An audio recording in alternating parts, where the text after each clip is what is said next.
माझा पहिला प्रश्न असणार आहे तो सुषमाताईंना. सुषमाताई, पुन्हा एकदा ऑपरेशन टायगरची चर्चा सुरू झाली आहे आणि तुमच्या पक्षात देखील खळबळ उडाल्याचं चित्र आहे. दरवाजा बंद करा. वगैरे काही उडवलेली नाहीये. एक गोबल्स नीती असते की आधी संभ्रम तयार करा, घाबरवा. जेव्हा घाबरत नाही तेव्हा संभ्रम तयार करायचा, अफवांचं पेव पसरवायचं. त्यानुसार हे संभ्रम तयार केले जात आहेत आणि अशा सगळ्या संभ्रमांना आपण फार अगदी उतावळपणे किंवा खूप इम्पल्सिव्ह होऊन उत्तरं द्यावीत असं मला काही अजिबात वाटत नाही.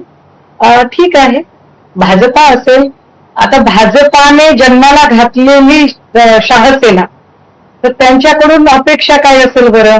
तर ज्यांनी जन्माला घातलेलं आहे तो डीएनए घेऊन तेच सगळ्या गोष्टी पुढे करणार आहेत. त्यामुळे त्यांचं काम आहे अस्थिर करण्याचं, त्यांचं काम आहे हा फुटतो का, तो फुटतो का, हा गळाला लागतो का, तो गळाला लागतो का, हे सगळं करण्याचं. मला वाटतं त्यांनी हे सगळं करण्यापेक्षा ज्यांना आमदारक्या खासदारक्या मिळाल्या नाही असे लोक आता तडद्या आडून कोणाकोणाला संपर्क करतायत, कुठे कुठे जात आहेत, कुणाकुणाला भेटतायत, ह्या सगळ्या गोष्टींकडे पण लक्ष द्यावं. कारण अति झालं आणि हसू आलं असं होता कामा नये. पण सुषमाताई, तुमचे खासदार जाणार आहेत की नाही यावर तर तुम्ही भाष्य नाही केलेलं आहे, पण तुमचा नूर थोडस काळजी जाणवते त्याच्यामध्ये. नाही, अजिबात मला काही काळजी वेळजी काही जाणवत नाही. एक लक्षात घ्या, जेव्हा मी वारंवार असं म्हणते की चांगला शेतकरी जो असतो ना त्याने पाऊस पडो न पडो त्याने पेरायचं काम केलं पाहिजे.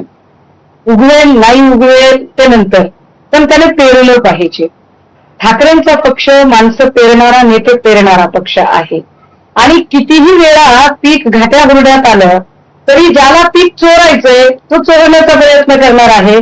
पण पीक चोरून नेलं जाईल या भीतीने पेरायचंच नाही असं कसं बरं? त्यामुळे काळजी वगैरे करायचं काही कारण नाही. जेव्हा ठाकरेंकडे एकही आमदार खासदार नव्हता तेव्हा ठाकरेंनी शून्यातनं पुन्हा एकदा आपले 20 आमदार आणि 9 खासदार निवडून आणलेले आहेत.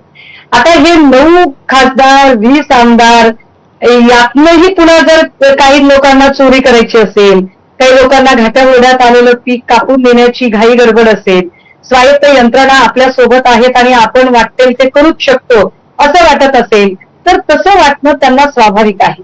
कारण एकूण सध्याच्या भारतीय राजकारणामध्ये म्हणजे 1980 नंतर आपल्याकडे प्रादेशिक पक्षांचा प्रभाव वाढत गेला. प्रादेशिक अस्मिता घेऊन एक पक्ष आपलं राजकारण उभं करत होता. पण